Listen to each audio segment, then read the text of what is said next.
suffering makes great art, but there's like a glorifying aspect to that I really don't believe in at all. I started to put a certain level of pressure on myself, being an artist and having to always be good.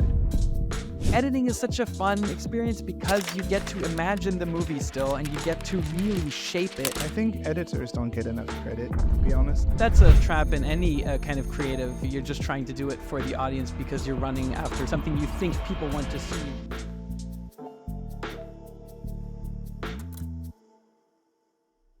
I'm super stoked to have you in the podcast. We've been talking about this for too long, and we've been postponing it.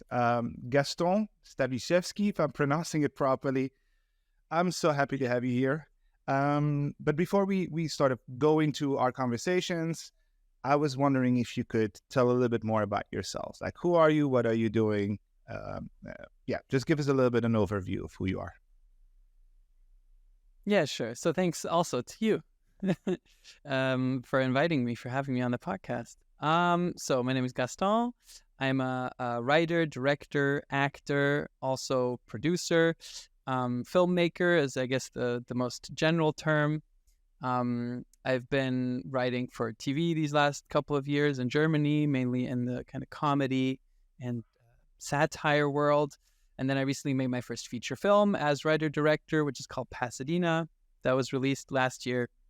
And before that, I've just been making short films, different types of content, I guess you would say, like music videos. I'm a drummer too, so I had a band for a really long time that's on indefinite hiatus now, but yeah, we released 3 records and I made a bunch of music videos for that band. So yeah, that's me in a nutshell, is filmmaker and comedian, I would say. Yeah, I also perform when I'm in Berlin. I perform at the Comedy Cafe Berlin, so yeah, big improv. All right. That's a lot of things.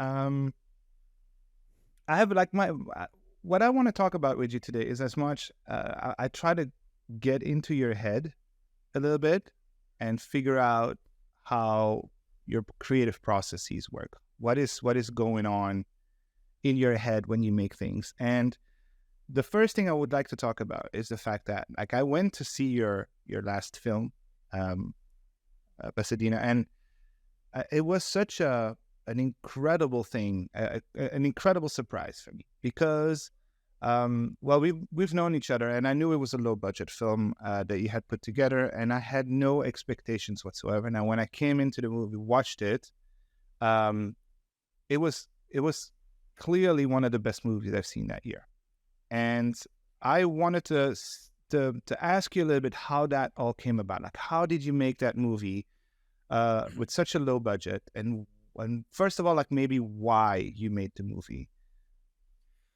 Yeah, God, thank you so much. That's so nice to hear. Yeah, so I'm very used to working in like a micro budget, no budget kind of mode. Like I like all the short films I've ever done, I financed completely myself.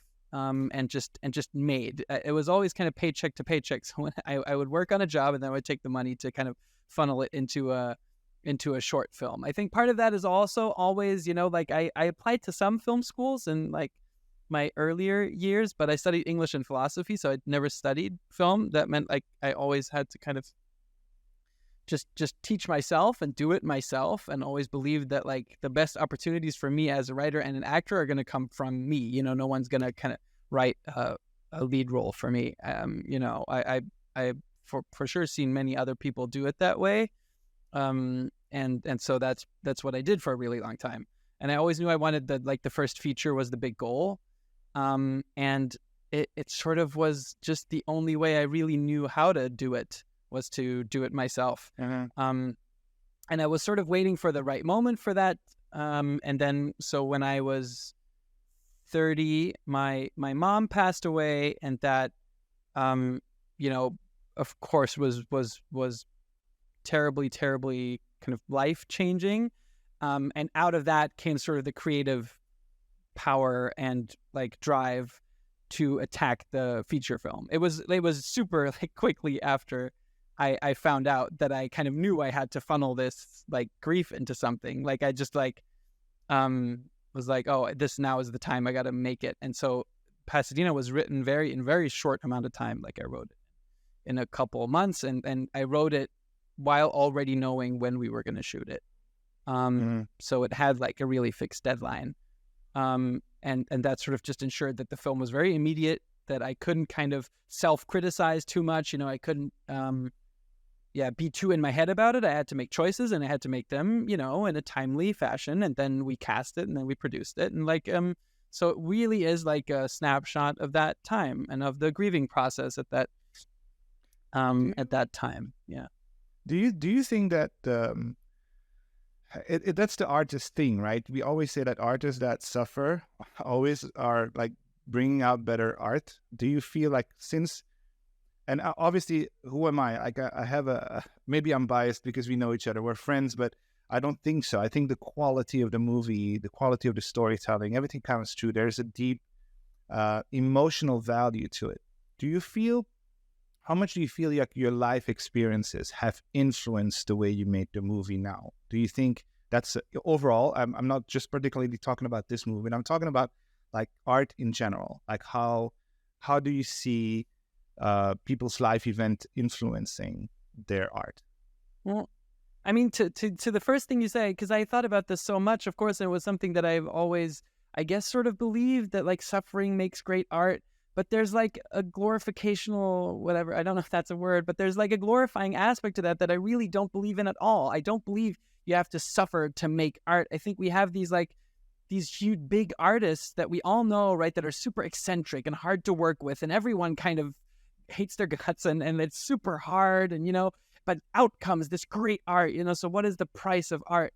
And I kind of feel like that with personal experience too. It's like I'd much rather have my mom than the kind of the creative energy to make a movie out of it. So I don't, you know, I think art can come out of joy and stuff, but that doesn't mean like that's not what happens a lot of the time. That like suffering produces art, or suffering produces the motivation to create art. But yeah, I think that for me, there was a point, certainly kind of in my development as a filmmaker, where I started looking more inward and started looking more at personal experiences, and then sort of quite directly dealt with them in my work. Totally. Maybe you can put it a little bit differently, because hearing you talk now, it really makes me think as well, is that maybe art doesn't come from suffering per se, but it definitely comes from emotions. Because it still is a way of expressing yourself, or at least attempting to make somebody else feel something, right? But if you are empty inside, if there's no real emotion in you, if you're like sort of numb, then I'm not sure you get the spark really to create things. Yeah. Like you need to have some emotion somewhere. And maybe you're right. It can come from joy. It can come from sadness. It can come from anything. We're looking for inspiration in life, for things that make us feel something. And that just like gets the ball rolling. And then we want to make things and make other people feel something, right? It can also come from an intellectual place, though. You know, there's a lot of great art that comes from a very academic, intellectual place. Like I always remember this interview with Christian Petzold, the German director. He comes from like the old Berlin school of like films, and he talks a lot about that movement of the new Berlin school kind of came to emotion through theory and through, you know, intellectualizing kind of concepts and stuff like that. So that can also happen, but I think at the end what he needs is also like he is still working towards producing an emotion in the audience. So for sure, right? And like that's what cinema is. You try to implant an emotion on a whole room of people all at the same time, and whether that comes no matter where that comes from. Should we then condense that into inspiration? Because then when that sort of overarches everything, even if it's intellectual or anything, there's something that sparks something in you. Yeah, for sure. It's just like, oh, I need to do something with this. And I think one of the things with artists or creatives in general, like I don't know if like artists sometimes is something that has been seen like the high side level of creativity or something like that. I don't agree with it, but that's how it's been seen. Like, but I think creative people, they get inspired and they have this personal urge, right? They feel like, okay, I cannot hold that in any longer, and then they start making things. I think in the world that we're in right now, we have a lot of tools that help us to make things however we want, and it doesn't always have to be high level. We can do little small things, but it always starts somewhere with a little flame, a little thing that just gets you going, and you need to get it out of your system. And I'm wondering maybe a little bit, what are your sparks? That's like, so the thing is, like, I just want to say, like, one thing as because we're talking about like process and stuff, and I think there's certainly parts of my process that I haven't fully, figured out yet. I'm still in the process of course, figuring out my process as like a big sort of conceptual thing, but I think it's also kind of a downside sometimes for me that like I really need that spark, because filmmaking requires so much like Herculean effort, like it requires so much work and so much other people's work, that really for me that spark has to be very much alive to even just push me through that process, which is why, I really admire people who can make like a feature a year, and that also has, I guess, financial reasons that they can even do that. But it's like I really need something to really inspire me and latch onto, to mobilize the strength and the kind of motivation to get me through, and to get money for it, and to get people for it, and to that's hard. Yeah, you're right. There's a lot of heavy lifting, right, to do if you want to do so. It obviously depends on the project that you're working on, but if it's a really large project, like you said, a feature film or anything else, I think even doing a podcast sometimes are people that say like, okay, I want to build a YouTube channel, right? It's not just I'm going to make a video. I'm going to make videos. Like I have to be consistent with that. So if you don't have that little extra push, then you're and I get you a little bit. The not getting, I need also to have a perspective and something to look forward to, like a little bit to get me up and do something. It's not just I'm just gonna do something really quickly. It never really feels like that for me. It really feels like, okay, well, what's my plan? What is it exactly that I want to do? My background as a choreographer, I did the same thing. It was difficult for me so I was teaching, so I was making choreography, but it was very difficult for me to make small pieces, or it was because I didn't feel as inspired as saying, oh, I can put a show on stage and then have 20 dancers move around, and this is what I want it to look like, and I have an image in my head that I want to make happen, and then I imagine how the audience is going to react. So there's sort of an imagination that's happened. My imagination goes wild for a moment before I actually get into action. So like, I'm going to do this. Yeah. Right. And I think a lot of us work like that. And I guess you are as well, like from what I understand you. But what are the types of things that could trigger you to make things? Now, or do you have any projects that are going on that you feel like, okay, I got inspired by this, I want to do that? Yeah, I mean, so ideally it's like a piece of, you see something in the world that you feel could be a story, that you're somehow compelled by, maybe there, like on an emotional level, on an intellectual level, you feel like, oh, that's a story that maybe I haven't seen before. That's an image I haven't seen before. I know in the past I worked from images a lot, so I had like one image in my head that I really wanted to see, and then I sort of worked my way back, kind of justifying the image, like I would like, okay, so I'm seeing a guy standing in a field next to a car. That's what I want to see in the movie. Now I just got to figure out what that means and who he is and what the car is, and where that all comes from. So I've come from that angle a lot.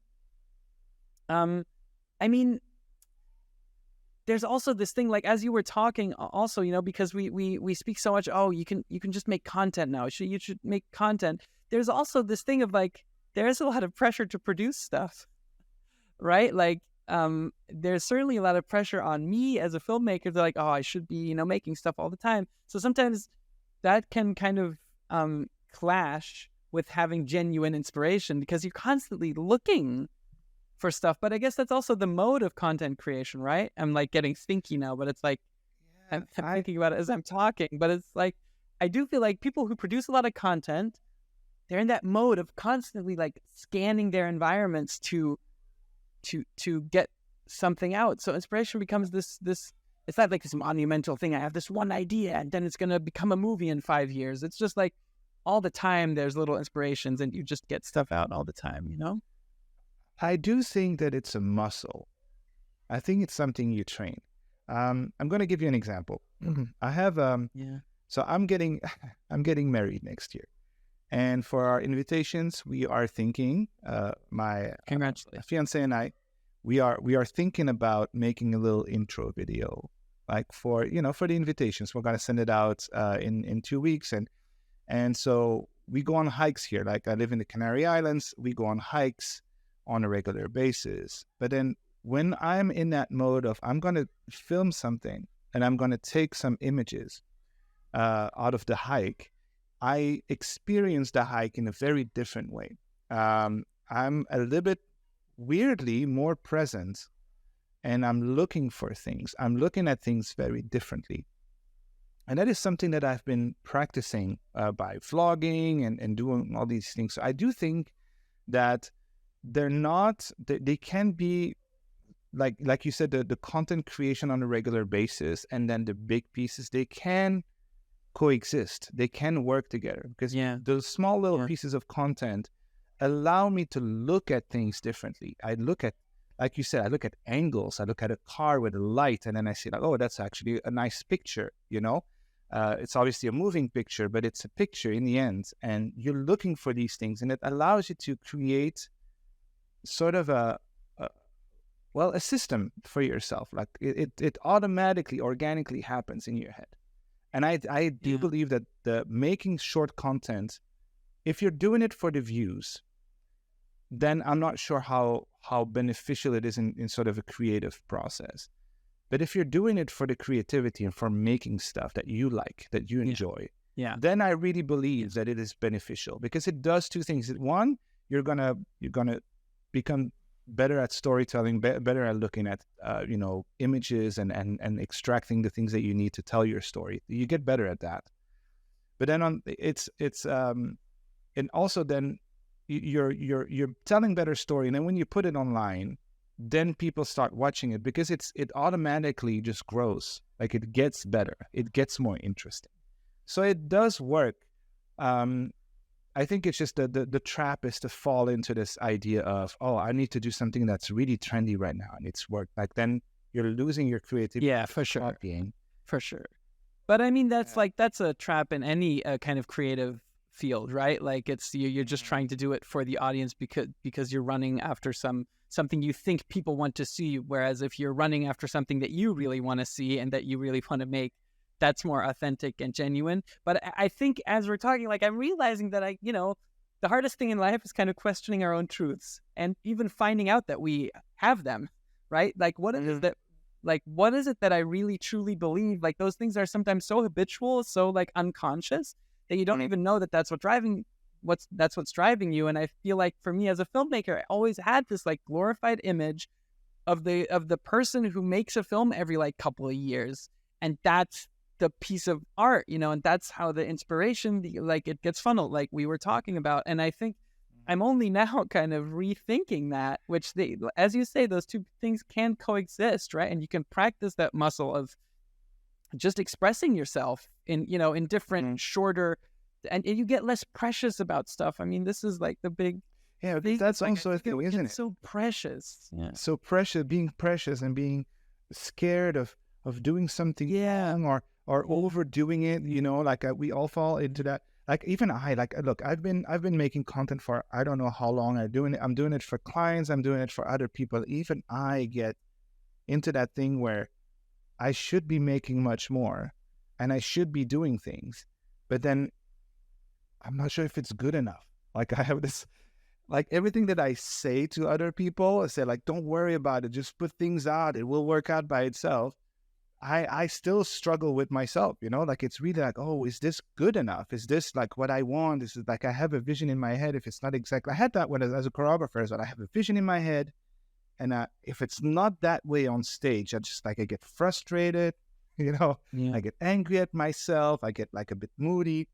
I and yeah, we tend to look at the things that we're making. Like I think you know what, we think we tend to look at it and thinking like it needs to be perfect, it needs to be good, or it shouldn't go out. And I blame school for that, really, because in school when you get graded, it's either correct or wrong. You know, like just it's a yes or it's a no, Sure. right? And then we get educated into that mindset of, well, if it's not good, or if I can't do it right away, then I'm not good at it. Yeah, that's You see, crazy, right? it's really I think it's such a difficult thing. It's a negative thing in our Western society that we don't teach anymore, that you have to have a gradual learning curve, and it's not right and wrong, it's not black and white at all. That's not how things work, especially not in creative fields. Yeah, but it have to really makes craft sense, your right? art. Like you're like going like as you're learning something in school, right? You're going into your room, you're learning, studying until the test comes, and then it's out, right? And you just hold on to it until then, sort of. You know, whereas like the short form content is really perfect because it's also nice to see people figure themselves out in a way, right? Like figure out their voice, figure out what kind of content they want to make. And the great thing is like these, you know, if you do a TikTok every day, it's like, you know, whatever. So what if one doesn't work? You know, for what if 5 don't work? You know, there's 5 more you can do next week. And like it really helps your own kind of process of figuring yourself out, and just like fail a lot, you know, which is also something people talk about a lot, right? You just gotta have the courage to fail a lot, and that's also very tough, you know, because you don't want to fail. Like, I so agree with this. I had this. I was teaching these courses on mobile videography. I remember having these groups coming in, about like 15 to 20 people, and you can see like you explain the theory a little bit. I would start with saying like, hey, this is what we're going to do today, and then I'm going to teach you how to do this, and how to craft your story and film it, and then edit it on your phone, and then upload it, etc. And I said like, I'm going to teach you the theory now, but this afternoon we're actually going to make videos. And you could see like sort of their face melt, because they thought like, oh my God, there's no way I'm going to be able to do this. And I would always say like, look, what you have to do is understand that the first 10 videos you're going to make are probably going to suck, right? It's totally fine. That's normal. It's a learning curve. Like you have to learn how to do it a little bit, and then you're going to try something. You're going to figure out how to not do it. And then that will lead to you thinking about it and finding a solution for it. Now, I was always proven wrong, because usually their videos were really good. But it's just the fact that, like, make 10 videos before you start judging yourself. You know, like, make 10 of them and then learn from it. Look at them and analyze it. And then what did you like about it? What did you not like about it? And then just change your process and your way of thinking. And you will see that you will, by yourself, without any help, will be able to find the right way to tell the things that you want to tell. You're going to find the right way to bring it forward. You just have to learn from it. There's some, my favorite podcaster is Tim Ferriss, and he said that he started his podcast because for two reasons. The first one was, well, he wanted to have a podcast and wanted to interview people, so he thought that was a good thing. And if it wasn't successful, at least, and that was his second reason, he would have at least learned how to interview properly and how to express himself, because he was learning about, you know, the way he was speaking, if he had tics and all of these things. And then I'm thinking, okay, well, that's the way to approach everything that you're doing, basically. Like, you're going to make videos, try to find, it's not only just about being online and putting stuff out, but what are you going to learn from it? What is sort of the benefit that you're going to get? You're going to get better at problem solving, at creating things. There's a lot of things that you can get out of it. So that's how I look at these processes, like how to make content and why to make content. It makes it less heavy and less it's less necessary to be successful with it, you know. And it's also important to make that stuff visible for other people, you know, to make that kind of figuring out learning process visible, because in film, like, dude, like, what kind of films do we see? Even the films we think are bad are still like proper movies that look a certain way. Like, we just don't watch like first time films by people who haven't figured it out yet. So just by virtue of the quantity that we see, we only see people who've made it, right? So it's really kind of like, it's very easy to think, well, all that stuff looks like that. Why doesn't what I make look like that, or feel like that, or sound like that? So I think it's super important that there's spaces where we can watch people fail, and where that's like safe, and that's fine, and that's cool, because it empowers you to kind of see, what he's doing is shitty. I don't mean that. I just mean, like, it's there's so much stuff out there that's not perfect. We never see it, but it's vital that we see it, because the process, like, how many artists come out of the gate with like an Oscar movie, so like that's 0.0001%. I don't know. Yeah, I think it's exactly like that. I had this. It makes me. This conversation makes me think of so many things I've done in my career before that just sort of always pop up, and I realized that these things were happening afterwards.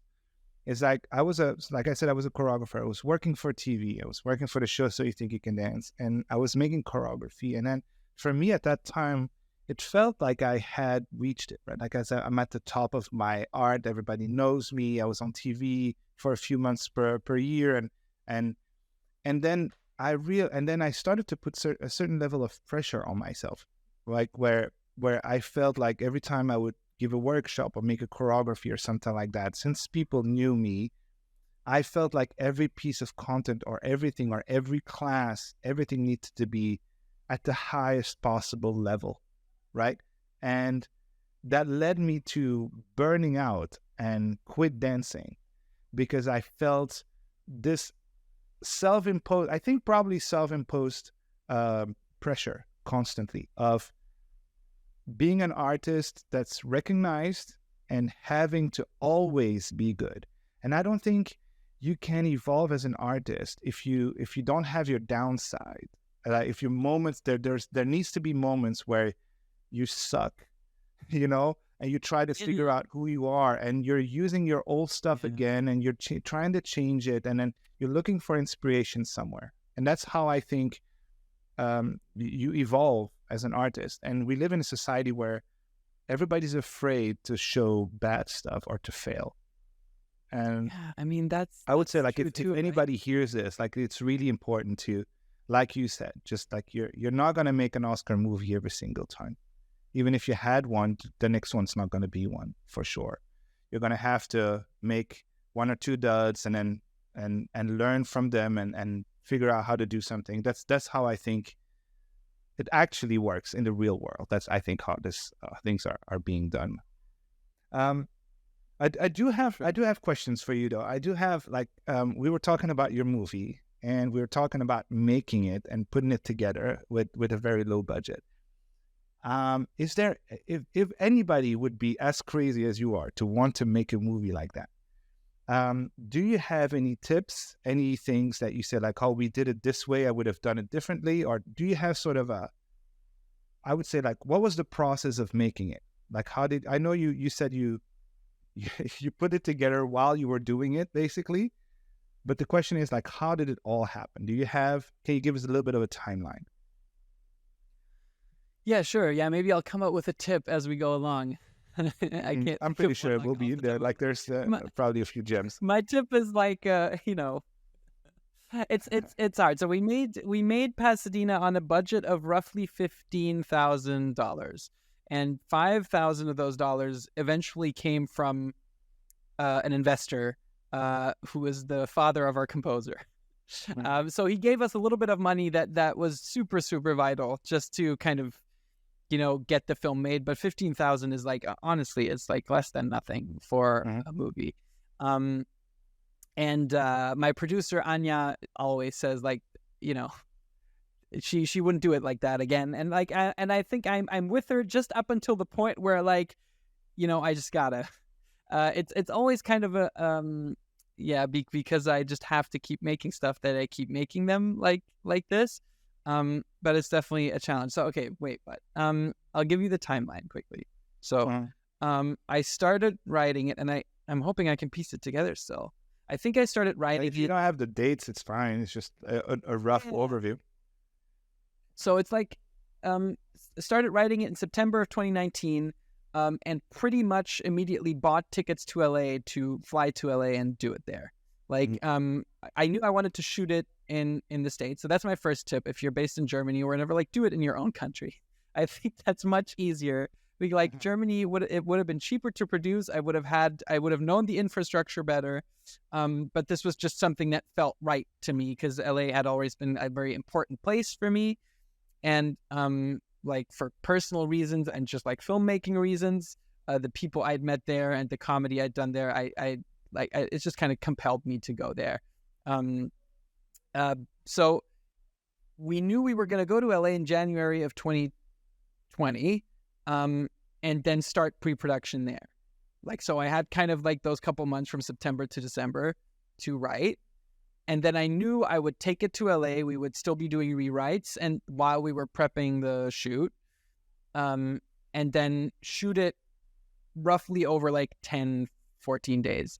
No, I think it was 14 days. 14 days, 16 days. Oh my God, I don't remember exactly. But the impetus behind that was we had done a short film called, yeah, let's say 15. I think it was more than that. Yeah, like more like towards 15. So we had done a short film. It was called Take a Breath. We shot in Cologne, and we shot that over like 5 days. And it turned out really well, and we all really liked it. And I was like, well, if I just do double that, I can do a feature, like, if we can do a short of like 30 minutes in 5 days, why can't we do a feature in 10 days, sort of, that was my naive sort of thinking behind it. But so that was the plan. I do think it helps to have a deadline. I think that is a tip I can get, like, especially in low budget, when there's no money, like, projects can get dragged out a lot, because you're always waiting, like, there's money jobs you have to have. So just the process gets longer and longer and longer. And it helped that we had just set ourselves that deadline of those flights. We knew we were going to go and make it then. And we knew we had to make it then. There was like no other option than to make it. So we had kind of cornered ourselves. But that I would also say, like, it's good if projects have development time. Just for the project that we wanted to make, and I wanted it to be super immediate, and I really wanted to shut off those, like, second guessing myself, because I knew if I didn't have that date, I would just work on the script forever. And then probably it would, kind of meander, and other stuff would come up. So I knew I wanted to make it, and I just had to make those choices. And I was like, we're going to make the film that we're going to make in this time, Yeah. And it could be a billion other movies if we had 5 more months or 5 more years, but this is the movie we're going to make. We're going to make the movie that we can make. And I thought that was very empowering. That was very, very exciting. Do you think to have that time constraint also forces you to make creative choices as well differently? Do you think that's a good thing, or did you feel like it was a hindrance? I felt it was like a good thing. It always depends on what the project is and what you want out of it, right? But I really felt that it was really good because, like I said, you don't have time to second guess everything. We still did a lot of planning. So this is the other thing. If you can only shoot for like 14, 15 days, that's a super limited shoot. So I always knew we had to have everything planned out super well before. Because if we only have 15 days, we literally don't have time to get to set and be like, okay, so what are we doing? Where should the camera be? No, like, all that stuff has to be figured out well before. And so we just focused our pre-production on that. We focused it on my work with our lead actress, Kristen. So we talked a lot about the script, and we talked a lot about the characters, and we really took that time while Anya and I were also kind of prepping the shoot. But so it works on a no budget thing, like on a micro budget thing, but it's also, of course, like doing pre-production in 1.5 months is insane. And, yeah, it's quite impressive. I gotta be honest with you. It's really impressive looking at what the result looked like. because I obviously like I haven't made a movie like that. I made short form content, and even that requires sometimes so much effort and so much preparation and a lot of discussions and writing and scripting and redoing things. And I realized that to make, like, how long is the movie? It's 94 minutes. 94-minute movie. That I can that's why I'm asking questions. I can't even wrap my head around it completely of how I would do it. There's one like formal decision that we made, right? If you remember that, like, so it's about two characters. One of the characters is at home all day, and the other character is walking across Los Angeles trying to get to her. And so the plan was always to shoot that on the streets of LA. And I knew I wanted that to feel differently and look like it was from a different time. And that thought, of course, coincided with how are we going to shoot on the streets of LA in like 5 days without getting arrested, you know? So I kind of also knew we couldn't like bring a huge rig out and like bring a huge boom, like be this big setup because we didn't have money or time for permits. So we just...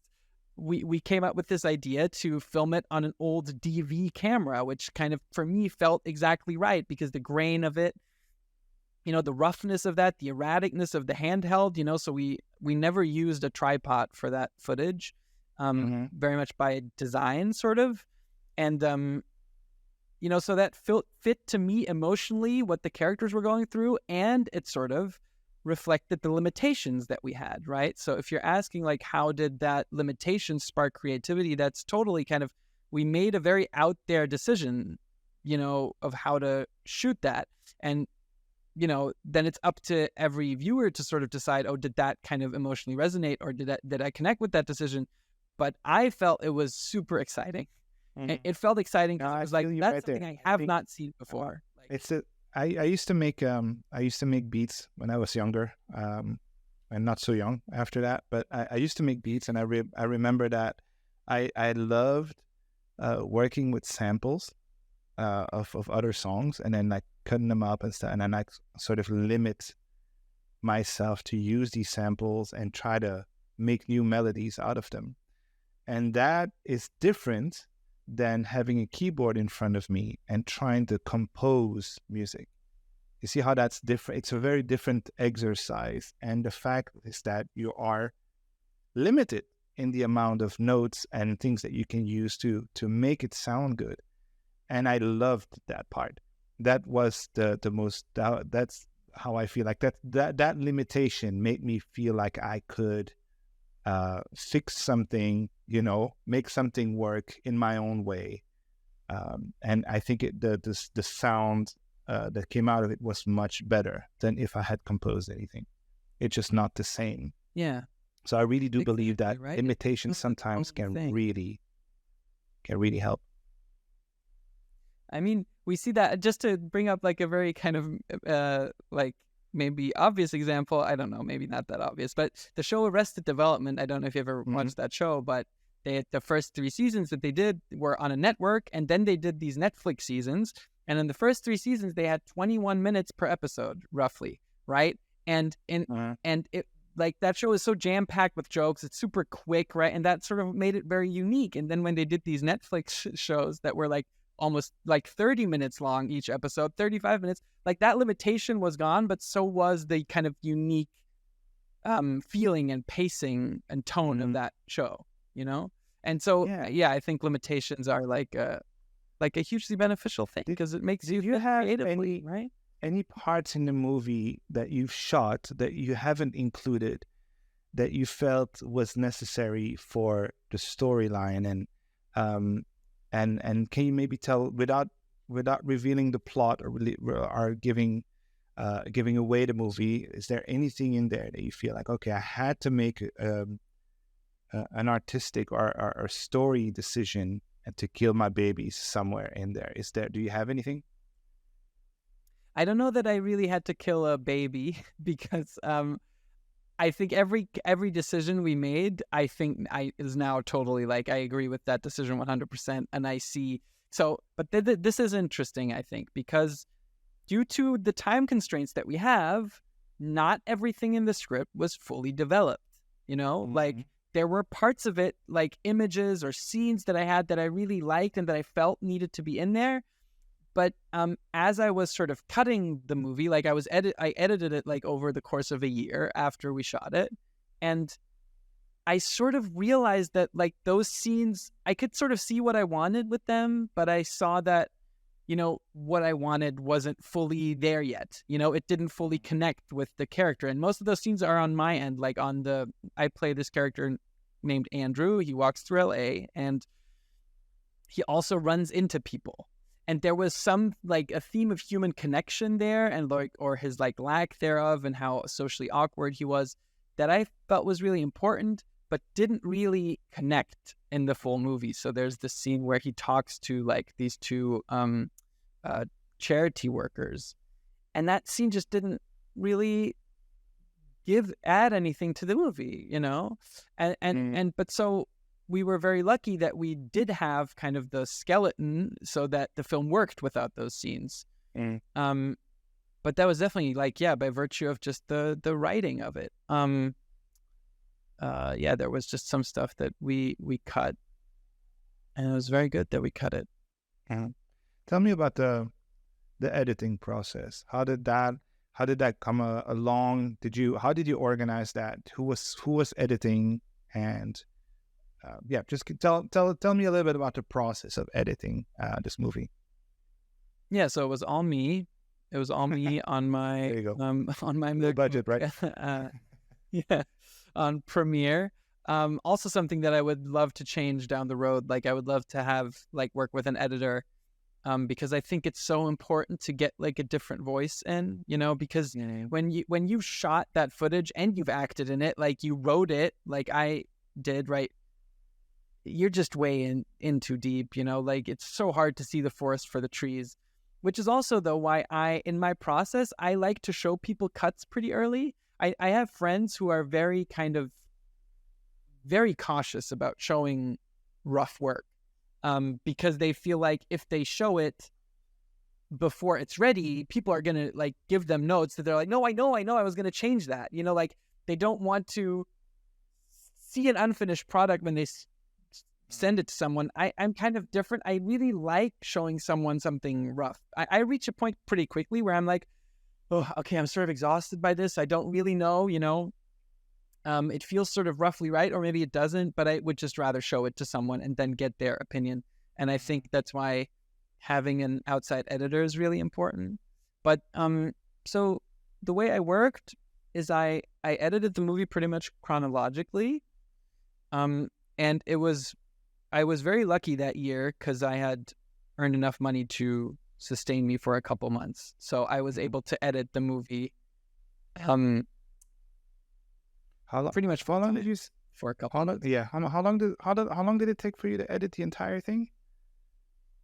I think roughly 1 year. I think, but we finished like we submitted an early rough version of the movie like around 9-10 months into to Tribeca, I think, like to a festival. But then I kept editing and kept adding, and then I brought someone in for color correction. I brought someone in for the score, obviously, and so but it was a pretty straightforward process. But also, I think the most enjoyable part of the movie because it was so fun because I could just take the footage and everyone says like editing is rewriting, like it is just another draft of the screenplay. I was playing around. There were more surrealist elements to some of it that I played around with, and even though those things didn't make it, they were really, really fun to put together. And it was really fun to just editing is such a fun experience because you get to imagine the movie still, and you get to really shape it, and you get to kind of dream about, oh my God, this is what the movie now feels like. I wonder what the second half will feel like if you haven't edited. It's just a lot of excitement there. So the editing was really fun. I think editors don't get enough credit, to be honest. Like in movies, sure. and for any type of content, video content, and you know what? Even I think audio content as well. I think editors are not being put on a pedestal. It's always the producer, and it's always the actors, and then the score and all of that. But the person that actually sits in the in the booth and just like goes through these things and figure out what comes. And it's obviously a collaborative effort, but I don't know. Like, I feel like it's such an important part. That's what paces the movie. I mean, like, I don't know if you heard this, but apparently Star Wars, the very first one, they couldn't get it right. So they edited the movies multiple times, and they couldn't get it to work until the last editor came in, and I think it was a woman. I can't remember her name. And she just came in and she just re-edited the entire thing. And I'm saying she, but I'm also not 100%, so don't quote me on this. But and she edited the entire thing differently, and then it worked. The editing process at the end is so incredibly important.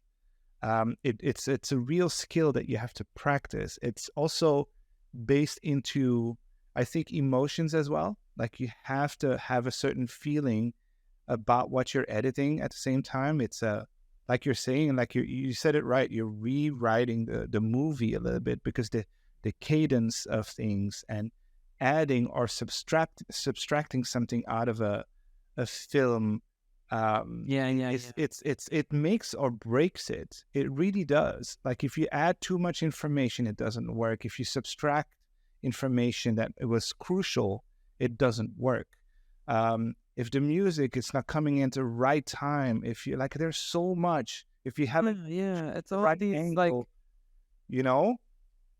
it's all these like micro decisions. And what I realized too, like, and is like, you can make a really tiny decision in the first like quarter of the movie, and it influences the whole thing, like it has huge ripple effects. And like, I think that's super true. And I think if we had money, and like if we had the resources, I would have loved to have given like just our footage to an editor without really saying much, maybe giving them the script, whatever, but like, and then let them assemble it, because I think that's what a really good editor can do. They can look at the footage and they immediately feel something and see how things can fit together in a much different way than I ever could. Like, there's this real misconception that probably I also had just working in the no budget sort of realm for so long, is like, I can just do it myself. Like, I see it, I see it, I know what I want it to be.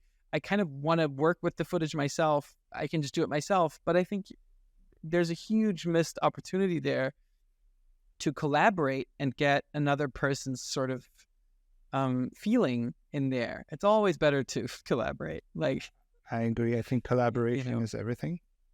If I look at, well, we've worked on some projects together, and I see myself very much. I understand. I'm pretty sure other people will find themselves in that same situation. Is that sometimes you have to let somebody do something with your project so that you can reshape it afterwards in your head. And I think we've had that collaboration a lot. You're also writing scripts. And you did some scripts for me, and I think the way we worked is that there would be an idea at the beginning, and then you would then take over and you would write around that idea, and then I would come in and then sort of help you reshape it a little bit, and in the end you're the one that still makes the final version of it. But it's a collaborative, like, back and forth. And I think, and you tell me if I'm wrong, but that's maybe how you felt a little bit around your the editing process. Maybe you would have you had an idea, you had something, you could have given a briefing, give it to the editor, let's see what they do with it, and then afterwards sort of reshape it with that person. It's so fun. Like, when your a project you think and you think you know what it needs, and then suddenly it opens up again just because of a decision someone else made, because of you're seeing it from a different angle and from a different perspective, and you're like, wow, right, we could do this and this and this. Like, so that's super, super, super valuable. And that's, I think, very hard to achieve if you're just sitting in your own juice all the time. Like, you're just kind of arguing with yourself, and looking at your own screen. Also, it's I think when you're, especially with editing, it's like you replay your timeline over and over again, because you kind of want to, and I think at one point you lose perspective. And I think Sure. I agree with what you said. It's just sometimes you need to show your unfinished work to some people to get some feedback, to be able to see things with clear eyes again, with beginner's eyes again, so that you can figure out, oh, this is not what I had intended, but me replaying that same part a million times made me think a certain way. And for somebody that's discovering it for the first time, it doesn't feel the same way at all. So yeah, I do So, I mean, understand that's that also completely. terrifying. It's terrifying, right? Because like as they say that you only have one chance at a first impression. So you feel like if you give that first impression away, you'll never have it again, right? Like if you show it Yeah, to people before it's finished and it's wrong, you'll never get their fresh eyes on it again. But it is terrifying. You're right. It is terrifying. hard. Yeah, so I wanted to like, how do you feel about right now? Where things are changing, right? The world is changing. We are entering, like, 2023 is the year of artificial intelligence, and there's a lot of things happening right now. I don't know if you're looking into this, and being what I call a pure creative yourself, like you're making stuff up, you're building stuff, you're hands on, you're figuring things out.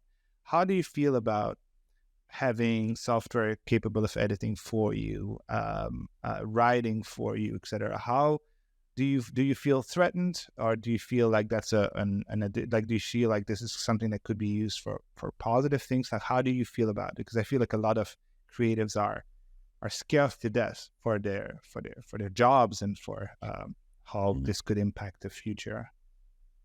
So first of all, I have friends who are really deep into AI and could talk much more kind of eloquently about it than I can. But I have a friend who said, like, writers aren't going to die. Just writers who don't use AI are going to die.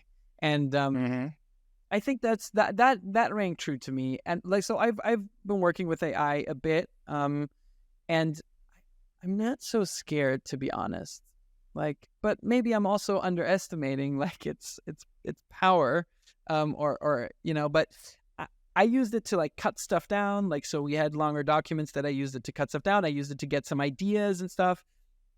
So it felt just like a really, really useful tool to, kind of, I mean, that's how people are framing it too, right? Like that it can just, that kind of minutia, the work that you as a writer, as a creative don't want to do, is actually something that you can give to AI, and it'll make your life easier. And so far, it's been very, very interesting to see it do that. But the thing is, like, yeah, like, so ideas and stories are commodities, right? Like, so if all we need is like quantity, if all we need is like Netflix needs 10 new show ideas this year, whatever, this month, and AI can just spit it out, I guess that can happen, and I guess that makes sense that would happen. But yeah. I don't know, because I'm after like genuine expression and inspiration. It doesn't feel like it'll take away from me. But maybe. I think I have this view of, well, this is how I see it. The reason why I still see it as a tool is because of intent. I feel that these tools will not do anything unless we tell them to right now. So you have to still come up with an idea at the beginning. You have to have an intent. And then after that tool can help you craft ideas or develop things, or think of like, come up with things that you maybe would not have thought of. Absolutely. And then like this image making, right? Like DALL-E. I have friends who work with that a lot, and I work with it a little bit myself. And it's like, you have to be so specific with the prompts that you put in, right? Like, you have to still bring that creativity. You have to see that image in your head. The AI won't think of the image for you, So yeah, I totally agree with that, I think. Yeah, for me, it's really that. And then, so there's that. I think at the front of the process, you have to have an idea. You have to know what you want. You have to be able to express it in a certain way, so that tool understands what it has to make, text, image, video, whatever it is. And then there's that part at the end as well, where you have to check the work. like you said, like I can I can go to ChatGPT or something like that. I say like, okay, I need a script for a YouTube video, blah, blah, blah. It needs to talk about this, etc. And then it will spit me out something that is decent. And I know it's something right now that people freak out about. It's scary because you feel like it's so good already, but it's not finished. It's not, because it has to match your intent. Do you see? Like there's the intent, like there's the original input and then what comes out of it. And it's almost there, but it's not there. And even with these images, like let's say, for example, I've seen some crazy things. I've seen somebody making a collaboration between, I think it was like some brand and Jeep, like some clothing brand and Jeep, and like a collaboration, and they faked a photo shoot about it. And it looked so realistic. It looks so realistic, but you still have to have that idea at the beginning, saying like, I want to make this thing into something. And then afterwards, you still have to figure out how to use it and how to craft a story around it. It's just a tool at this point. And I'm wondering if it will ever be anything else than that. Because for us as humans, why would we use AI if it takes away our expression, our need to express ourselves? Like, it's not like AI is suddenly going to come in and say like, hey, Gaston, I know exactly what you want to express right now. Let me make it for you so you don't even have to think about it. I thought about it for you. Yeah. But why would we even want that? Yeah. Why would we even want that? So that's where I think AI is still in the realm of, it's still a tool, and we have to adapt to it. We have to treat it as such. Now, that being said, jobs are going to change. That is for sure. So. Editors, writers, etc. The jobs are going to change. I think the really good ones, like the really good editors and the people that have really mastered their craft and know how to tell a story, the really good writers, the ones that can really like twist the words just a little bit to make you feel something different. Those are the ones that are going to make big bucks. I think they're going to make a lot of money, because that is not something that AI is going to be able to do. It's still something that's emotionally connected to, to the person, to the recipient and the person that's making it. I mean, that's what I wonder about also, like on the recipient side though, like, will I want to connect with something that's not coming like genuinely from another human being? I mean, that's if all art is communication, right? Like, and the kind of desire to connect with another person through their work, I'm not sure.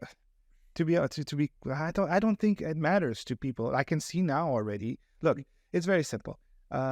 You take music, right? How much of the music you listen to on the radio has auto-tune in there? It's not an artist. It's just like a fake person. It's just a fake voice that you're actually hearing, and people are fine with it. It's the perception. It's like marketing, basically. Like it's like a product can be shitty, but if you perceive it as being good, you're happy about buying it. And I think it's the same thing with anything that we're doing, like content art. It's what doesn't make me feel like, it's sort of the packaging of it is what makes it work. That's why we had music videos. Why did we have music videos? Because it was taking music and putting an image to it that made you feel a certain way, and therefore you like the song even more. I think that's what happens with everything. So I'm a bit afraid that that's gonna not be like for the recipient be different. I think it is for the creator. It does matter more. I could be wrong, but that's how I see it. I don't think for people it will matter that much if it's the AI that's created it. Although there will be a market for it still, I think. Yeah. It's like look, my fiance, she sells, she has an online shop and she sells handcrafted goods by women in sort of an ethical, made in an ethical way where they get the right wages, etc. And It's handcrafted. Now I can go to Zara Home and find a basket that is similar a little bit, something like that, for 1/5 of the price. But that's not what I'm like. If you're just looking for a basket, then go to Zara Home and then you'll find something. But if you're looking for a piece that has a certain value, that has a soul, then you're gonna buy that handcrafted basket. Yeah, so we're really just gonna get like artisanal content, right? Our content from humans by humans. It's gonna just be like a niche thing for like people who really care about their content, like maybe like a good wine. Like a good wine. Yeah. I mean, I think there's still some stuff. We're far off saying, let's say, for example, you want to promote your movie, right? You want to promote your movie, or you want to promote a piece of music or something like that, and you want to show the behind the scenes and document these things. Those things are not things that are going to be made by AI anyway. So there's always going to be a space where humans play a role, I think. Otherwise, again, it's the same thing as the intent. What's the point otherwise? If let's say, for example, you're making a movie and then you're putting, I don't know, a specific 360 camera in a corner, and now suddenly all the behind the scenes are generated by AI. They're not real. Well, what's the point then? But what I want to see is how it really got made. So there's still a space there where when you tell a story and it's the person telling it and it's something like that, I think in the educational space that might change. Maybe AI can take over most of it. But as soon as you have, I don't know, when you have, like, people will still going to want to be on camera and express themselves. I think that's not going to go away. And that's not something AI should replace. It's just going to live next to that. Yeah, and there's this like media ethics thing where, like, whenever a new technology comes in, there's like, there's like an imbalance, and then at some point we kind of find our way of dealing with it. That's like why cultural pessimism is like so tricky, right? Because it's like, all the young people are looking at their phones now, but it's fine. It's going to find its level. At least, maybe that is like naive and overly optimistic, but I think the same goes for AI. I think we're going to find iRobot is a long way off, like the robots taking over or matrixing us. I think that's still a long way off. And we do have like a bit of control over that. And I think it's going to be, it's just going to be new. Like you said, right? Jobs are going to change. I'm excited. That's always happened. I'm excited about it because I feel like there's the possibility to do things differently, and I like to discover these things. I think there's always a space for abuse of these things, and I think that's the part that scares me a little bit. And I feel like one thing that, like, look, I compare this. This is what scares me about AI. It's not the fact that we're going to lose jobs. That's going to all evolve, and people will find another way to use it, etc. That's not really the thing. I'm comparing it to the music industry. At one point, by algorithms, we're going to figure out what tickles people the most, what gets the most interactions, etc. And then we're only going to make that. And with AI, we can now mass make that. It's easy to copy something with AI, and then suddenly we're going to mass, and then we're all going to be like, most of the things we're going to be fed is just going to be pure garbage. That is it's like sugary drinks, it's like fast food that has been made for you to want to eat it, but it's actually not good for you.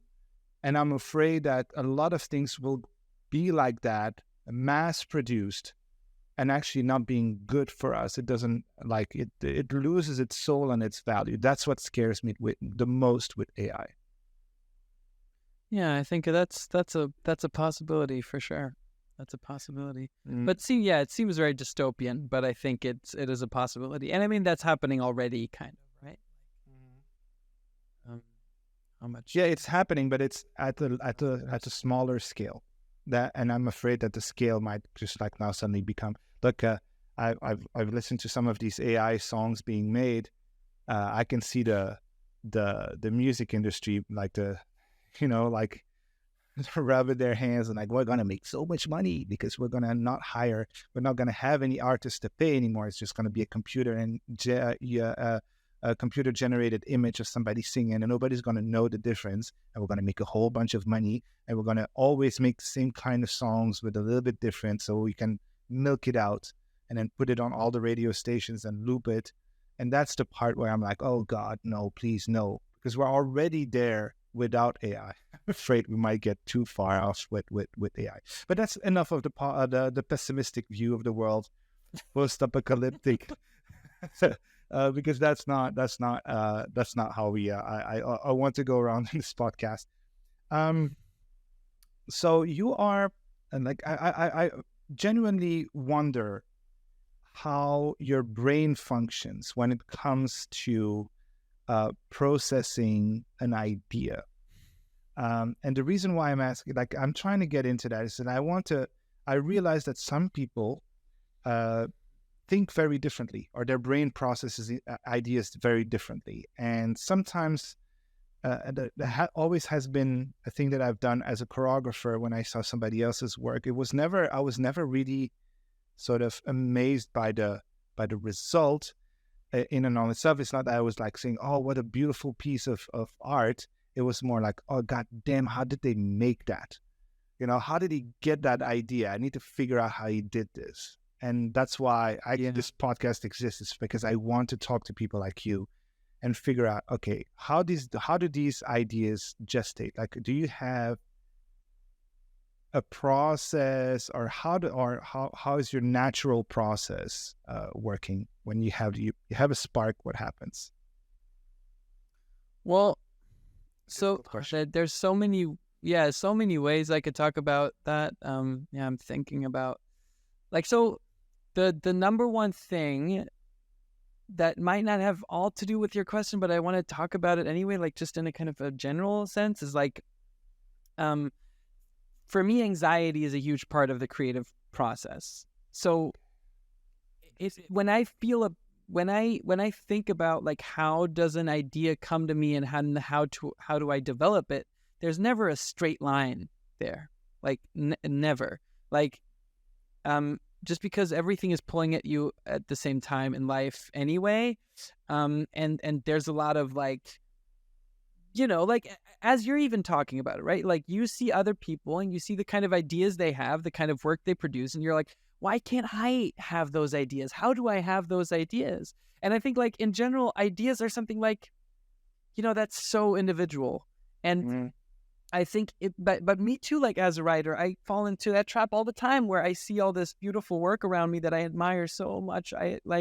I get so many ideas too from watching other people's work, and but then there's also this little voice in my head that's like, oh, you're not as good as that. You can't have those kinds of ideas. You can't develop them in that way, So I feel like that voice is always kind of what triggers the anxiety too. And then, like, it leads me to question my own ideas. And, is this idea good enough? Is this idea really worth pursuing? That then there's, like, financial components to that, where, like, I have an idea and I'm thinking about, but could this even get made? Is this like a feasible idea? But maybe that's not entirely like the field you're getting at.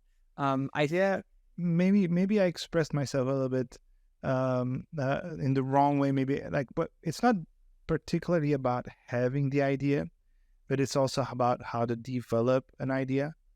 That is something like for me, like, having an idea usually takes a long time. Like, it gestates, right? It changes form. It matures over time before I would actually jump into action and make something. And sometimes what I came up in the very beginning is not at all what I end up making, because it has, like, has a metamorphosis along the way. Like, it just changes skin, and that's so. And then after that, when I try to make it, I try to understand myself, like, oh, okay, how am I, what are the pieces I need to be able to make this thing? And that's the part, right, where I'm sort of now, that's my process, is to figure out, okay, what are these pieces and how do I get to make this? And that's maybe more what I was talking about. Maybe that Okay, clarifies it a bit. Yeah, that makes it clear. I think I can answer that better. So, I mean, very straightforward, sort of process wise. I have like 2 different books that I work in, and I write down ideas in those. And with a lot of ideas, pretty quickly, I start to maybe consciously or subconsciously make the decision about what form that should ideally take. So is it a TV show? Is it a feature? Or is it a short film? I recently had like a short film idea again for the first time in a while. And that kind of like that idea came to me. I started developing it a little bit. So I started thinking about the idea. And I started thinking about what the implications of it should be. Then it sort of, occurred to me, oh, this is like a short thing. This is not something that's enough to sustain a feature. And then I just started developing that. There's like little things of like story structure in my head. So I pretty soon think about that too. Like, when does what happen in a story? And then I just jot it down very, very quickly. So for example, if I come up with an image and I cross-reference though with other things that I've, come up with in the past that have always interested me. So for example, if I know I want to make something about a father-daughter relationship, for example, I think about it in that kind of matrix. I kind of sometimes know like theme-wise or like topic-wise what I want to, explore, what I want to write a story about. And then I think about what form that could take. And how that story could play out. And then I just think, I just write it down and I think about how the story could play out. Images come to me, scenes come to me. I start thinking about scenes pretty quickly. I have, however, disciplined myself not to go to script form too quickly, because in the past when I had like ideas, I would go into script pretty quickly because I just wanted to see it right away. I wanted to see a scene right away. How does a scene feel? What does a scene feel like? What did the characters talk like? And then that's I think one of my biggest kind of realizations of the past year is that like it's very hard to write a scene when you don't really know the big picture yet. So I've tried to stay away from scene work a little bit more in the early goings, and I work with treatments more now. So really just kind of beating out a story and trying to see how it can develop. That makes sense? 2 questions for you. The first one is, you said you had this book with ideas in. How many of the ideas that are in that book actually come to life? Depends on what you mean by coming to life. What do you mean by get that? made, get finalized, get used. Get finalized. So it can be like I assume it's a very small percentage, but I could be wrong. Super small. I try to merge ideas and then why would that be super small? Well, yeah, it's because some things are just nuggets. Like some things are just like observations. They're a feeling. They're a little realization I've had that I know I want to deal with in some way in a movie. They might not be kind of they might not be the core of a thing, like so. The idea might not be a shoe salesman falls in love with a woman, like that. It's not like a big idea like that. It's more like an observation. Oh, picture frames look interesting when put, I don't know, coming up with silly stuff, but like, so they're kind of really nuggets. And then when I develop a bigger thing, I go back to the book and I kind of see what I might be able to use to flesh out a project a bit more. But it's like these books are full of ideas that are sort of half developed, and then some I kind of develop further, so there might be a couple of pages of like almost a full story, and then there might be a couple of pages of just nothing. And then I also journal in these books a little bit, so every once in a while I'll just write down stuff from the day that I want to remember. How do you gather information? Do you do you have like, does that just end up in that notebook somewhere? Or let's say, for example, you come across like I do that sometimes. I come across a video and I like a shot or a movie or something like that. I would write down that stuff so that I can reuse it later. Do you just write down stuff? Do you have something on your computer? Do you have any kind of system?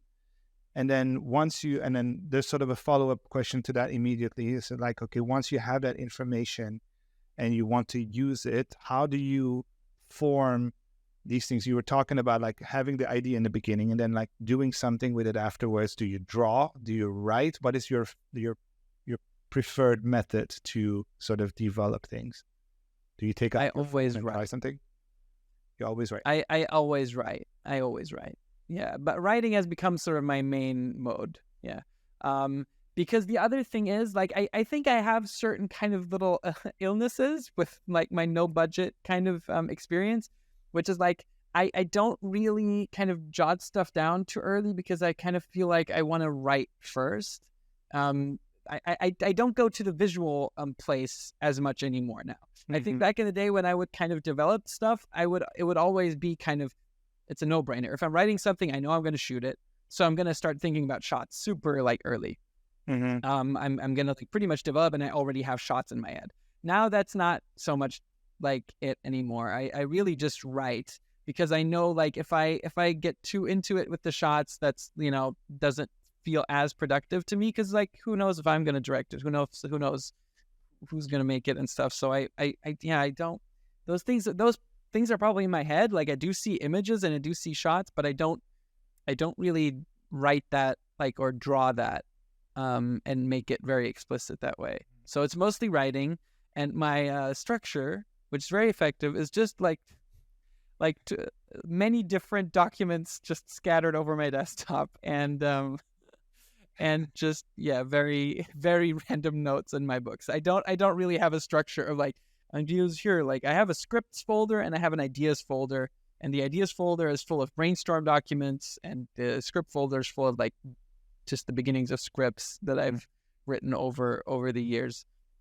So it's very scattershot, and I've been actually kind of working on trying to consolidate some of that stuff because there's this vision of like I've had so many kind of starts and stops over the years. It's like what if I just took all that and combined it into one like overarching idea? Can I find commonalities? Because there are sort of themes that have always interested me, and they keep popping back up. So it'd be nice to have like a more structured approach.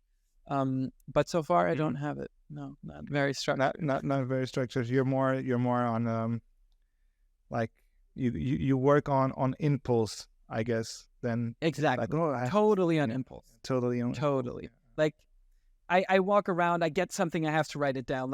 And then wherever I can write it down. I also have in my notes app, of course, stuff. So it's just all over the place. It's better than just trying to remember it anyways. That's already like the first step, I think. I think for a lot of people, it's just like, how that feeling is when you're laying down in bed, right? And you have an idea that comes up to you and you don't write it down. I'll remember it tomorrow morning. You never remember it. Yeah, you never remember it. But like what happens to me is like, I always follow myself down the rabbit hole, and then I don't sleep because I'm like just thinking about it and then keep writing stuff down, and then I'm just essentially like beating out an entire movie kind of in the night. And then I look at that next morning, I'm like, oh, that's not as crazy good as I felt at like 3 a.m. But that's also part of the process, and some of it then still sticks and I can't carry it. I see that as fun, It's a thing. I mean, obviously it has repercussions on your next day because then you're not capable of doing anything, and your productivity probably goes down. And then if you have a lifestyle that allows for that, maybe you can figure out a way to find these hours of sleep somewhere. But if you don't have it, then there's a downside to it. But I think like getting lost in your ideas, getting lost in making something, it is just the most blissful feeling that I can experience for myself. And sometimes I find myself being taken out of certain circumstances where you would say like, well, dude, like you should be present. Like I could be sitting at the table with friends and stuff like that, and then an idea comes into my head and I have to do something with it a little bit so that I know I remember I remember when I started my dance career, as I was very much into making stuff. Like I was developing my choreographer skills, and I was making stuff like steps and ideas. And at home, it was very much known that we could be sitting at the dinner table, and we had like, it was funny because it was a big space, like a sort of a industrial loft kind of situation we were living in. Nothing fancy, but it was just very big. And at the dinner table was very close to a big mirror. So that was not the most ideal thing, because it was known that in the middle of the dinner, I would just have an idea for something, and I would just stop eating, get up, and then be in front of that mirror trying stuff out for 20 minutes, because just like I needed to get it out of me. And it was definitely at the moment where I was discovering a lot, and it really helped me. I'm happy that I didn't get any pushback from my parents or from the people around me, that they were all very understanding that this was Steve, that's the way he was doing things. And I think sometimes, like I now being a little bit older, I feel a little bit more guilty when I do stuff like that. When I would, like, for example, lay down in bed, and we're just, nicely cozy in bed, and I would have an idea. It's much more difficult for me to get up and go upstairs and start doing and creating stuff. And then, it's very difficult for me. Yeah. To do that, but it's nice. It's actually, I miss doing it, and I need to allow myself to do it again. Like I really do. Yeah, inspiration is fun, right? Like that's the reason, like we do this stuff. It's the reason I do this stuff, and it's like a little reassurance that I'm on the right track. You know what I mean? Like it's like, if I still have these moments of inspiration and motivation, and like that burning of like, oh yeah, this is exciting, then I know I'm still doing what I want to do. Because in filmmaking, and like, it can be so discouraging. Like it can be very, very hard to keep writing and making stuff, if you're not earning your next paycheck with it, and because there's not a lot of security in it, and but that doesn't matter as long as you have these moments, because then you're like, okay, so I guess I got to keep doing this. I guess I still know that this is like the most alive I feel is when I have these like ideas. I mean, of course, there's other things that make you feel alive, and I think it's very, very important to find that out too. But like that inspiration is really fun, and the friends I have who have stopped being creative, really talk about missing that the most. That kind of always having an idea. And I think I'm with you. It's like it can be distracting, and it can be really a detriment to your everyday life because I dream so much. Like, my girlfriend like struggles with it sometimes, and like it really makes sense. I struggle with it too, because I'm somewhere else, like so much, because I'm always thinking about stuff. Which is also why a structured approach in creativity is so important, because I think you need a time and a space for that. And you need to train yourself to be able to, which it kind of goes back to what we said in the beginning, right? There needs to be a time and a space where you can be creative, and you're in that mode, you have that muscle. So it doesn't just come whenever and like in the middle of the night. It's like, no, this is the time, and I'm sort of training myself to be able to be creative. That's also part of the job, right? You have to kind of be able to turn it on and off. Yeah, like I think talking about that, there's two things that come to mind for me. Is that, first of all, yeah, I 100% agree with everything you said. I think we all need space. There needs to be some space that allows us to be spontaneous and to just get things out, right? That's for me absolutely crucial. I realize that I do better work when I have time to think and to have some space in my life. If everything is cramped up and I have too many tasks, for sure, following up on each other, too many meetings, etc., then that kills the creative vibe. And it's true that as an artist, but like I'm just a creative in general, you need to be bored sometimes, because out of that boredom you try to fill it with something, and then like suddenly these things come up, right? The feelings that you're having of like, oh, I need to be making something, that just comes from having a lot of space, I think. There needs and to be having a good like, environment, physical and people that support the fact that you can do that is super, super important. for sure. Yeah, And I forgot sure. my second part, but it will come back up to me maybe at another point. I forgot the second part I wanted to say. Lost my train of thought. Yeah. Yeah, maybe it'll come back to you. But I think that's super important, and but there needs to be a discipline to it too. And maybe I can go back to one thing like earlier, just like also something I've realized with the help of a friend who I want to give credit to, Kevin Napier, like my co-writer on a project that we've been working on for a really long time. He talks a lot about like anxiety being part of the job. And I think like discipline, like having the space and like having a designated time and stuff also is part of the job. All these things are part of the job. If you're like a writer, if you're creative in any way, like it's not just the writing and the being creative and the doing it. There's all this other stuff that comes with it, and you got to kind of be able to manage it and put up with it. And so when I get a writing job, you know, I not only ask myself, can I write that? But I also ask myself, can I put up with the anxiety that this is going to cause me for the next like weeks? And of course I'm working on that, you know, and I want the anxiety to kind of become less and less. But I know that one thing that hasn't made it go back is experience. Like, you know, I've been writing for a really long time, you know, so I have a lot of experience. Things should be getting easier, and they are in some ways, but like the anxiety still comes, you know, because there's also this attachment to it. There's pressure on it, you know. It's like stage fright. So yeah, I think that, yeah, probably stage fright really encapsulates it well, and also means I care about the work, you know. You might have rehearsed as much as you want. It never goes away. It never just is still there. No. And I think the same thing is with the anxiety. Like you're saying, like you're writing, you have to write something, and you know people are going to read it, and they're expecting something, and you have to get it done in a certain time, and like that anxiety kicks in. And that's, as stage fright is actually a good thing in my opinion. It's something that really just, you know, gives you sort of a maybe an adrenaline boost, you know, and it just makes you go like, oh, and then suddenly you're in the zone. And I think that does really help. Yeah.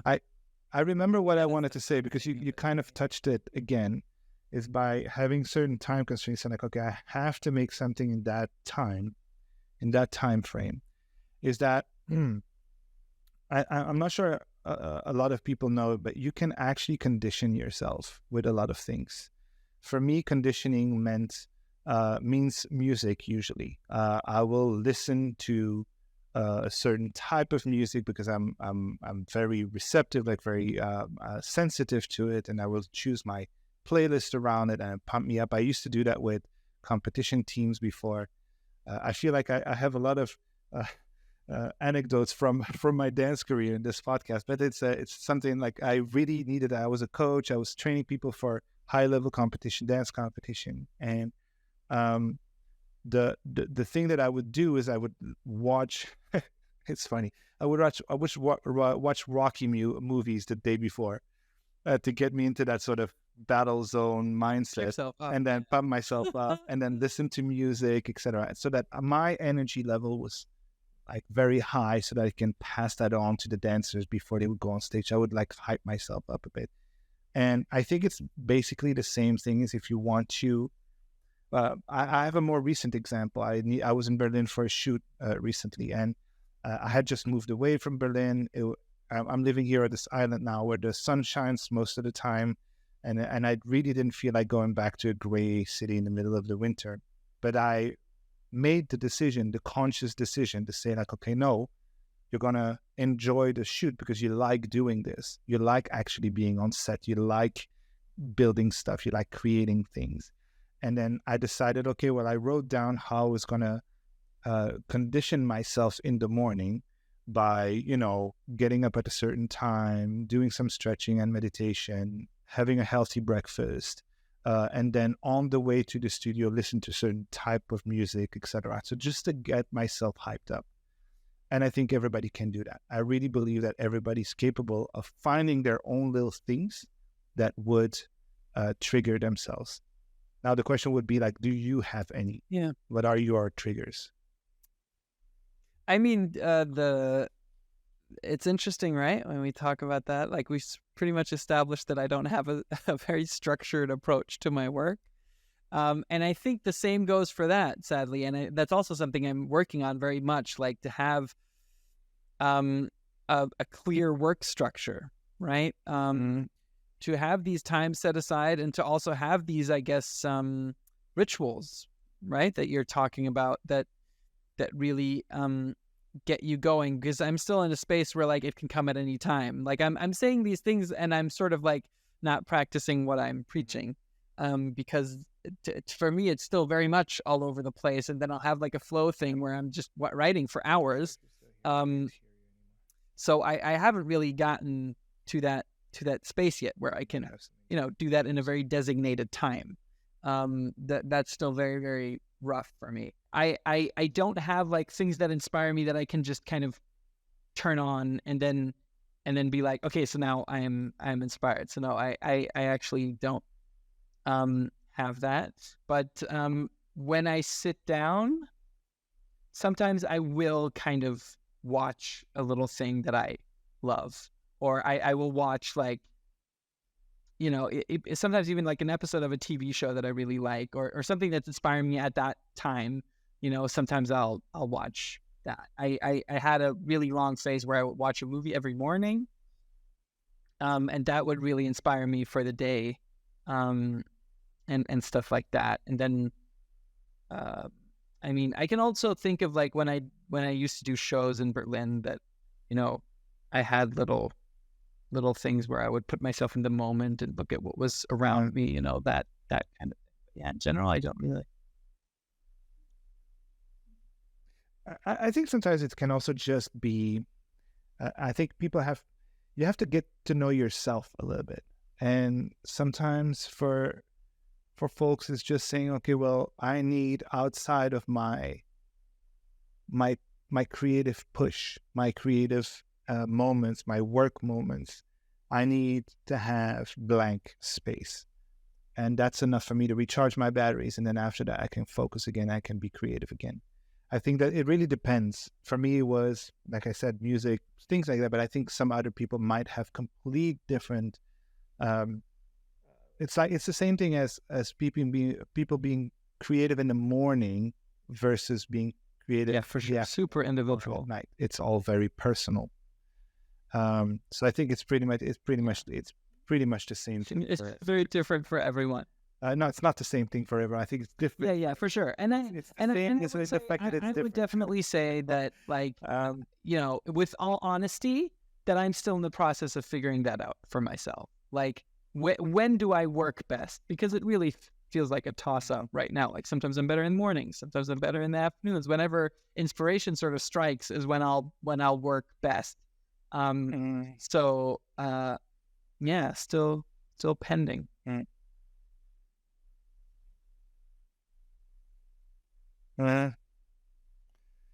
Yeah. So I think we've been speaking for an hour and a half. I think at one point I think we can probably talk for another 7 hours. Yeah. Because of this, we're both very passionate about all of that.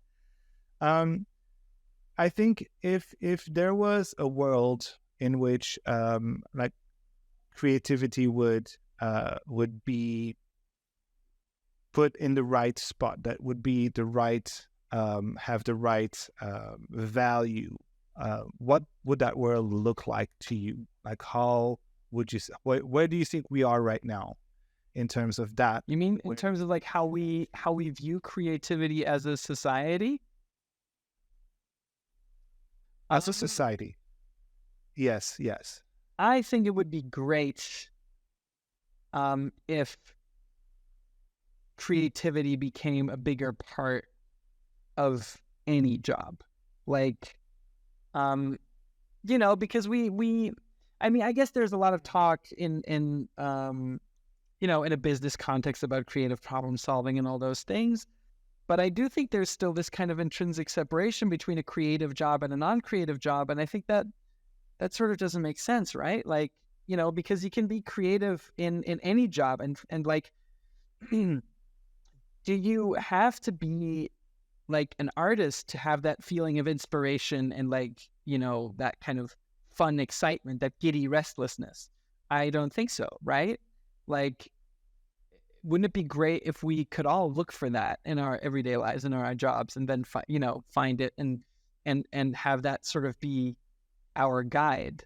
So, I would love for creativity to become a huge cornerstone in like our lives in general, because being creative also means like playing around and trying things out, like what we talked about with respect to failure, having it be okay to fail and to fail again and again and again, and learn that way.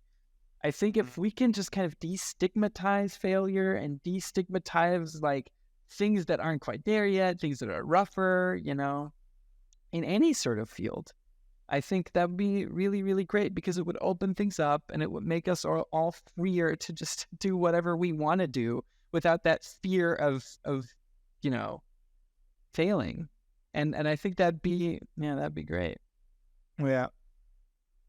It would take away a lot of anxiety, I think, and it would take away a lot of pressure of people to sort of allow for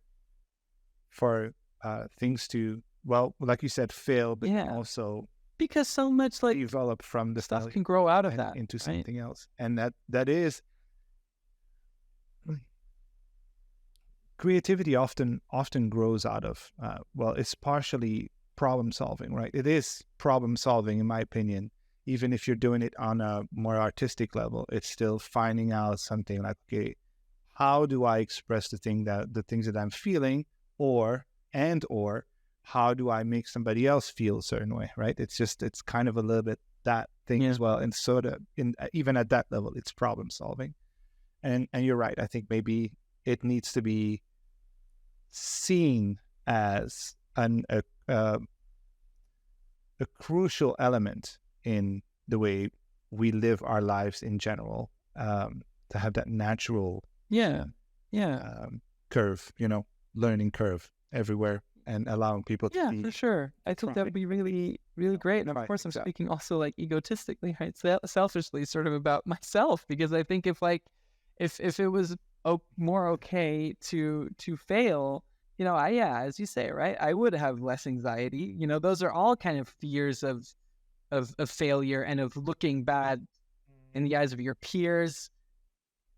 Like I think it would make things easier and more fun, because that's the reason we're doing creative work, right? Is because it's fun. And I think that fun can get obfuscated so quickly, because we put so much pressure on ourselves. Like, it's sort of like a societal pressure that we all internalize and then put on ourselves, and think it's our like individual thing. I want to be good. Whatever, just do your thing, what you want to do, and then stuff will happen. I think that's sort of the underlying, that's sort of the line, the term, the topic of the podcast. I think like it's supposed to be fun, right? It's supposed to be fun. It's supposed to be a process. It needs to be like there's a certain level of enjoyment that needs to be. Yeah, there's this great thing in improv. Wait, last thing. All right, Gaston. There's this great thing in improv it's just follow the fun, right? Like, and I think just in work, I think Jordan Peele talks about this too. People talk about this. I'm not the first to talk about this. Follow the fun. It's very true. And this is what this podcast was to me, man. Like, I really enjoyed having these conversations with you. We've had some before. We'll probably have more in the future. Maybe we'll have another episode in the future. Hopefully we'll do. Where, like, I know you recently started TikToking, but where else can people find you? Yeah, so my new TikTok is Talk of the Town. That's where the people go to, be cool, be part of the zeitgeist, is my TikTok. So my name is Gaston Stabyszewski. I'm called that everywhere. So there's GastonStabyszewski.com, where you can get an overview of what I've been up to. What I really want to plug is Pasadena, my feature film debut. That streams on nobudge.com/Pasadena. You can stream the whole movie for free. And it's a really cool platform also where you can check out like loads of cool, fun, creative short films. And yeah, Gaston Stabyszewski on Instagram, on TikTok. Yeah. See you there. Thank you so much, my man. I hope everything goes exactly the way you want to. I know you're in Bali right now. Enjoy life. Do everything that you like, and keep making these fantastic movies that everybody. Thank you so much. Thank you so much for having me. Watching the next one. So thank you so much. All right, man. It's my pleasure. Bye bye.